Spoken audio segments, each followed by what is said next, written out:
Assalamualaikum warahmatullahi wabarakatuh. Ketemu lagi dengan saya Herman Zambe. Kali ini saya akan membahas tentang ketuhanan dan kesetanan. Tapi sebelumnya seperti biasa, yuk mari kita ngopi.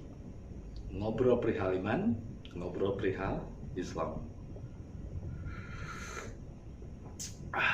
Luar biasa rasanya kopi ini.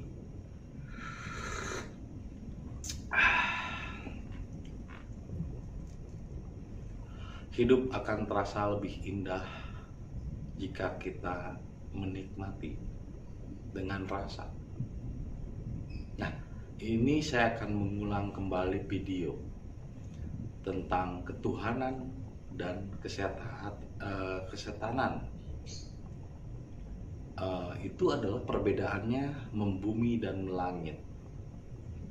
Jadi hakikatnya orang-orang yang benar-benar berketuhanan artinya adalah Tuhan sudah meliputi di dalam dirinya, baik di luar diri yang paling luar dan di dalam diri yang paling dalam. Maka sifat dan kelakuannya lebih kepada kemanusiaan.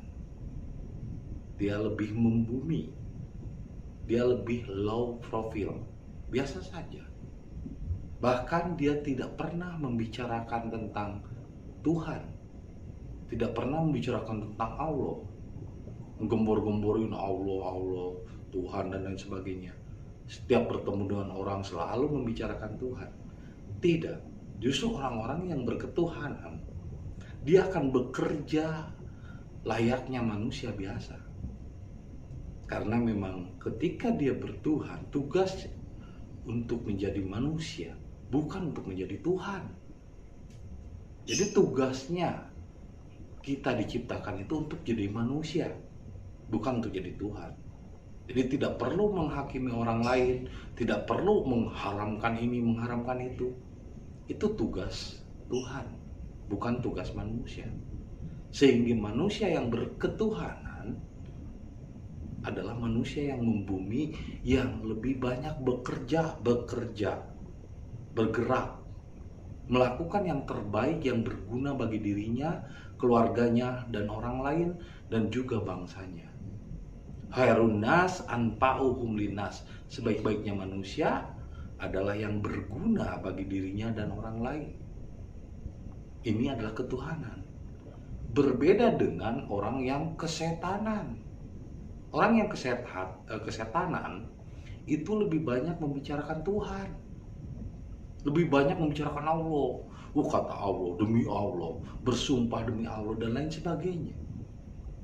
Nah, karena apa? Hakikatnya setan itu juga ibadah kepada Allah, bahkan rajin beribadah. Tapi apa yang menjadikannya ia menjadi setan? Itu karena kesombongan. Setelah banyak membicarakan Tuhan, dia berpikir dan tahu tentang Tuhan, akhirnya dia merasa tahu, merasa benar. Makanya kalau mau belajar, jangan belajar benar. Coba belajar salah, belajar mengenal rasa salah. Bukan belajar mengenal rasa benar, akhirnya merasa benar. Tapi kalau kita belajar mengenali kesalahan kita, belajar untuk istighfar, menginsafi diri, maka kita akan mengenal kebenaran itu sendiri. Pada umumnya dalam syariat itu orang belajar benar, bukan belajar mengenali kesalahan dirinya, sehingga dia seringkali menuduhkan kesalahan kepada orang lain, sementara kesalahan di dalam dirinya tidak pernah dilihat. Ya, karena dia bertuhan kepada hayalan dan imajinasi, kepada prasangka. Oh, Tuhan harus begini, harus begitu, harus ibadah, harus sholat. Katanya Islam itu harus sholat. Terbalik, bukan Islam harus sholat, tapi sholat itu harus Islam. Ketika kita melaksanakan sholat, itu harus berserah diri pada Allah. Bukan sholat itu Islam itu harus sholat, sholat itu harus Islam. Dan ketika benar-benar kontak dengan Allah, itu sudah tidak lagi butuh referensi buku, kitab, udah tidak lagi butuh menghadap suatu arah dalam beribadah. Kemanapun kamu menghadap, timur, barat, itu kepunyaan Allah. Karena Allah meliputi dalam diri. Tidak perlu dijadwal ibadahnya. Kayak remote TV, Allah hadir, cepet. Itu kan seolah-olah dijadwal. Tuhan itu diremote sama manusia. Harusnya kan manusia yang diremote sama Tuhan. Nah ini zaman sekarang udah zaman canggih. Maksa kita pikirannya masih primitif. Jadi Tuhan itu mendekat dan tidaknya tergantung dari kedekatan kita. Seperti pengalaman saya, ada orang yang bilang saya nggak percaya Tuhan, kata tukang cukur. Kenapa? Karena katanya di Palestina banyak katanya dibom, anak-anak kecil sengsara. Terus katanya banyak orang yang susah. Kalau Tuhan ada, kenapa? Katanya kan Tuhan maha menolong, maha baik. Akhirnya saya pun nggak bisa menjawab. Pas keluar ada ada pengamen yang rambutnya gondrong, kayak pemain reggae panjang gitu di gimbal. Saya ajak, saya kasih rokok, kamu ikut dengan saya ke tukang cukur. Akhirnya saya balik lagi ke tukang cukur setelah selesai dicukur. Saya bilang ke tukang cukur itu tidak ada. Kata dia, lah kamu kan barusan tadi dicukur sama saya, kenapa kamu bilang saya tidak ada? Ini buktinya, ada pengamen yang gimbal, yang rambutnya panjang, berarti tidak ada tukang cukur. Kata tukang cukur, ya salahnya sendiri, kenapa dia tidak menghampiri saya untuk dicukur. Lah sama seperti Tuhan, Anda tidak percaya Tuhan, salahmu sendiri, kenapa engkau tidak menghampirinya? Karena Tuhan itu bukan Tuhan yang butuh kita, tapi kita yang butuh Tuhan. Dan ketuhanan yang sebenarnya bukan menurut pikiran, bukan menurut pemahaman. Justru Tuhan tidak bisa dijangkau menurut kepahaman dan pemahaman. Tidak bisa dijangkau dengan ilmu. Kalau seandainya Tuhan bisa dijangkau oleh ilmu, berarti Tuhanmu adalah ilmu. Kalau Tuhanmu bisa dipahami dengan kitab, berarti Tuhanmu adalah kitab. Kalau Tuhanmu bisa dipahami dengan agama, berarti Tuhanmu adalah agama. Kalau Anda memahami Tuhan dari ulama dan kiai, berarti Tuhanmu adalah ulama dan kiai. Berketuhananlah kepada dirimu sendiri, mengabdilah pada diri. Karena ibadah itu mengabdi pada diri, itulah ketuhanan. Bukan mengabdi kepada ulama, bukan mengabdi kepada kitab, bukan mengabdi kepada suatu tempat yang disucikan. Mengabdilah kepada diri. Itulah ketuhanan. Dan orang-orang yang berketuhanan jarang membicarakan Tuhan, jarang membicarakan Allah.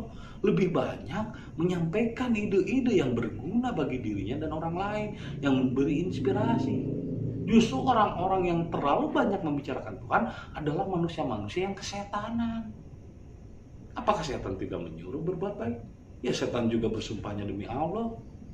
Setan juga kan bersumpah demi Allah, saya akan menggoda manusia sampai manusia itu kiamat, bangkit jiwanya, tidak bisa lagi digoda.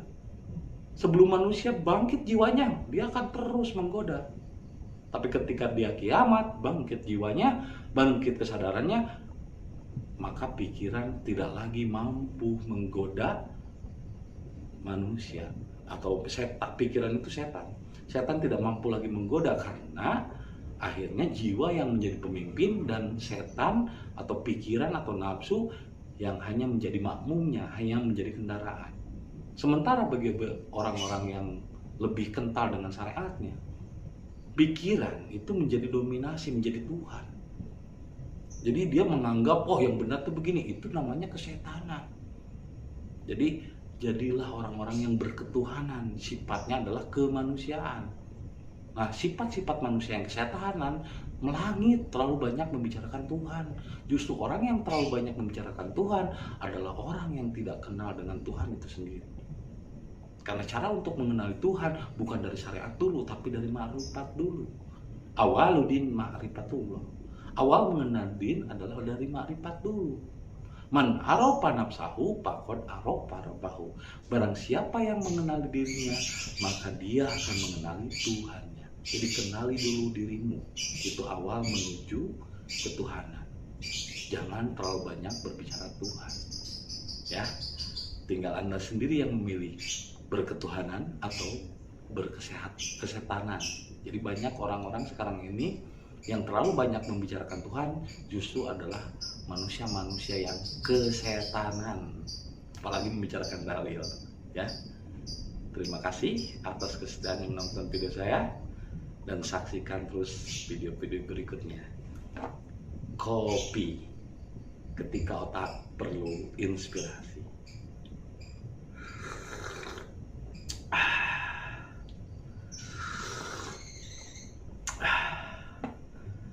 Assalamualaikum warahmatullahi wabarakatuh.